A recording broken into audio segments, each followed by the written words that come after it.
Hello दोस्तों, मैं ऋषि आप सभी का फिर से एक बार स्वागत करता हूं मेरे YouTube चैनल एनालिस्ट ऋषि पे।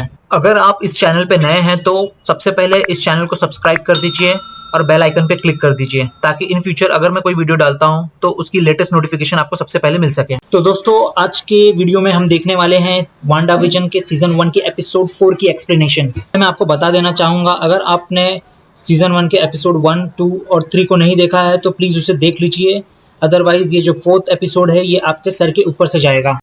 एपिसोड 1, 2, 3 की एक्सप्लेनेशन नीचे दिए हुए लिंक पर जाकर क्लिक करके आप देख सकते हैं। तो दोस्तों, एपिसोड 4 की शुरुआत होती है एक हॉस्पिटल से, जहां पर हम गैरेडिन उर्फ मोनिका को एक चेयर पे बैठे हुए देखते हैं। और तब हमें पता चलता है कि जब थैनोस ने 5 इयर्स पहले स्नैप किया था तो मोनिका भी उसमें वैनिश हो गई थी। और अब 5 साल पूरे बीत चुके हैं जहां पर हल्क ने फिर से स्नैप किया तो मोनिका जो है और उसके साथ साथ जो और लोग वैनिश हुए थे वो सारे के सारे जो हैं फिर से आ जाते हैं। और हम देखते हैं कि मोनिका काफी परेशान होकर किसी को ढूंढते रहती है और उसी समय वहां पर डॉक्टर हार्ली आ जाती हैं और मोनिका उनसे अपनी माँ के बारे में पूछती है। तो डॉक्टर हार्ली उसे बताती हैं कि आपकी मम्मी तो 3 साल पहले ही कैंसर की वजह से गुजर गई। तो मोनिका कहती है कि अभी आपने तो बताया था कुछ देर पहले कि उनकी सर्जरी हुई है सक्सेसफुली और मुझे तकरीबन 20 ही मिनट तो हुए हैं सो करके। तो डॉक्टर हार्ली कहती हैं तुम ठीक कह रही हो कि तुम्हारी माँ ठीक हो गई थी, बट तुम्हारे गायब हो जाने के 2 साल बाद उन्हें फिर से कैंसर हो गया और उनकी मौत हो गई। और यहाँ पर मोनिका को पता चलता है कि उसी की तरह कई लोग जो थे वो 5 साल पहले गायब हो गए थे। और फिर नेक्स्ट सीन में हमें दिखाया जाता है स्वॉर्ड का हेडक्वार्टर्स और हम देखते हैं मोनिका की मुलाकात होती है एक उनके पुराने कलीग से, डायरेक्टर टाइलर से, जो कि अब एज अ एक्टिंग डायरेक्टर रहते हैं स्वॉर्ड में। तो मोनिका टाइलर से पूछती हैं कि एस्ट्रोनॉट ट्रेनिंग प्रोग्राम का क्या हुआ।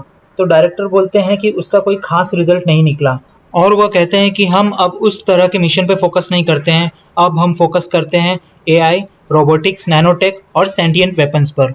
तो उस पर मोनिका कहती है कि स्वॉर्ड जो है वो ऑब्जर्वेशन और रिस्पांस के लिए है, ना कि क्रिएशन के लिए। तब टाइलर उसे कहता है कि रैम्बो, थ्रेड बदल गया है, अब हम उनसे नहीं डील करते हैं जिससे हम पहले किया करते थे। और फिर हम देखते हैं मोनिका कहती है कि I am back to work. तो टाइलर उसे कहते हैं कि एफबीआई को कुछ गुमशुदा लोगों की तलाश है तो तुम उस पर काम कर सकती हो।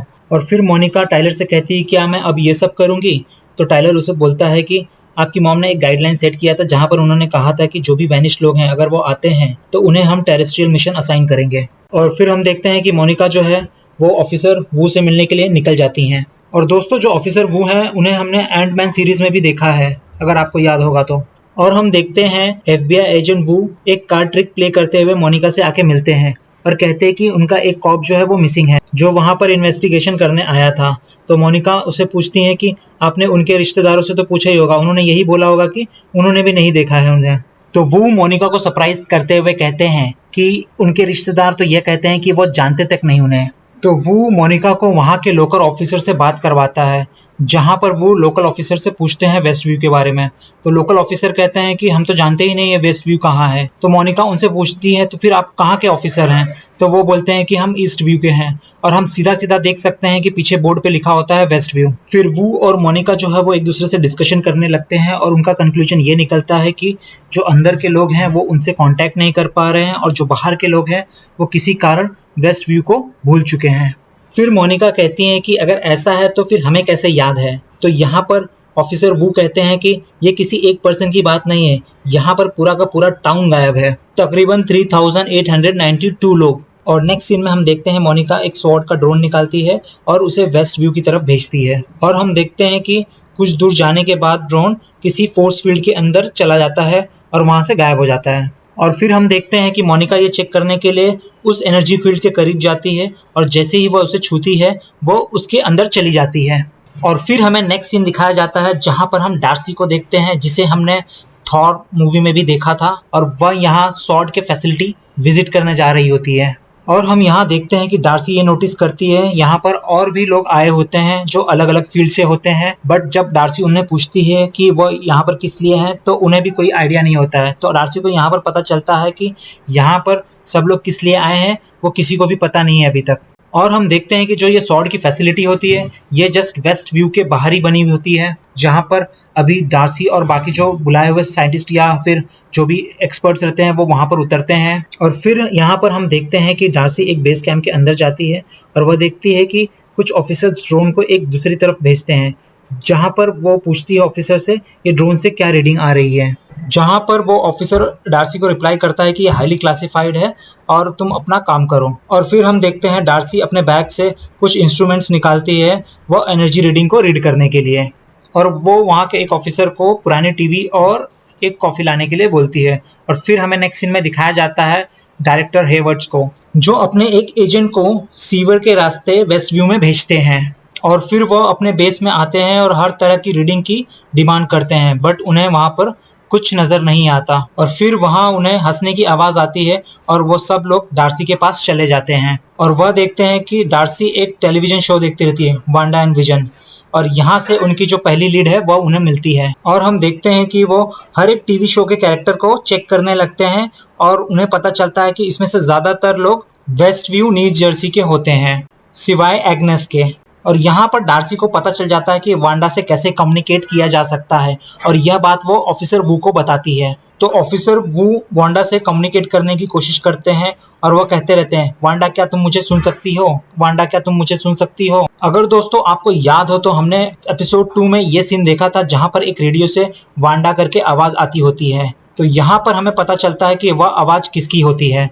और जो एपिसोड 1 में हमने देखा था कि कोई वांडा पे नजर रखे हुए होता है, तो वो बेसिकली हमारी डार्सी होती है जो कि टीवी के थ्रू वांडा पे नजर रखे रहती है। और हमें यह भी पता चलता है कि जो एपिसोड 2 में हमने लास्ट सीन देखा था जहां पर एक व्यक्ति गटर से निकलता है, तो बेसिकली वो स्वॉर्ड का एजेंट होता है जिसे डायरेक्टर हेवर्ड ने भेजा रहता है। और फिर नेक्स्ट सीन में हम देखते हैं डार्सी और ऑफिसर वू थर्ड एपिसोड देखते रहते हैं, और वहां पर डार्सी ऑफिसर वू से पूछती है, कभी ऐसा हुआ है कि रियल वर्ल्ड के रेफरेंसेस जो है इस एपिसोड में आए हो, जिस पर वह कहते हैं ऐसा कभी नहीं हुआ। और फिर यहाँ पर सीन कटता है और डायरेक्ट एंडिंग दिखा दिया जाता है। और फिर डार्सी कहती है कि कोई है जो इस वीडियो को सेंसर कर रहा है। और फिर एक जोर से आवाज आती है और सब लोग बाहर भागते हैं देखने के लिए। और फिर सीन रिडायरेक्ट हो जाता है थर्ड के उसी एपिसोड पे जहां पर वांडा जो है वो मोनिका की तरफ बढ़ रही होती है, जो कि हमें थर्ड एपिसोड में नहीं दिखाया था। तो यहाँ पर हमें पता चलता है वांडा जो है अपनी पावर का इस्तेमाल करके मोनिका को दीवार तोड़ करके बाहर फेंक देती है और फिर से अपनी पावर का इस्तेमाल करके सारी चीजें ठीक कर देती है विजन के आने से पहले। और फिर हमें एपिसोड 3 की जो एंडिंग है वो फिर से दिखाई जाती है, जहां पर हम देखते हैं स्वॉर्ड के एजेंट वहां पर आते हैं और मोनिका उन्हें बताती है जो ये किया धरा है ये सारा का सारा वांडा का है। और फिर हमें नेक्स्ट सीन में दिखाया जाता है वांडा जैसे ही पीछे मुड़ती है तो वो डर जाती है विजन को देख करके, क्योंकि विजन उसी तरीके से दिखता होता है जैसा हमने एवेंजर्स इन्फिनिटी वॉर में देखा था, जब थैनोस जो है उसके सर से माइंड स्टोन निकाल देता है। और फिर से जब वांडा नजरें नीचे करके विजन की तरफ दिखती है तो वो नॉर्मल दिखता होता है, जिस पर विजन वांडा से कहता है कि अगर तुम यहाँ पर कंफर्टेबल नहीं हो तो हम यहाँ से जा सकते हैं। उस पर वांडा मुस्कुराकर कहती है, नहीं मैं यहाँ पर कंफर्टेबल हूँ। और फिर हम देखते हैं विजन और वांडा बच्चों को लेकर के टीवी देखने लगते हैं और बूम, ये एपिसोड यहीं पर ही खत्म हो जाता है। अगर दोस्तों आपको मेरा वीडियो पसंद आया है तो मेरे वीडियो को लाइक कर दीजिए, चैनल को सब्सक्राइब कर दीजिए और बेल आइकन पे क्लिक कर दीजिए, ताकि इन फ्यूचर अगर मैं कोई वीडियो अपलोड करता हूं तो उसकी लेटेस्ट नोटिफिकेशन आपको मिल सके। तो फिर मिलेंगे दोस्तों एपिसोड 5 की एक्सप्लेनेशन के साथ, तब तक के लिए बाय बाय।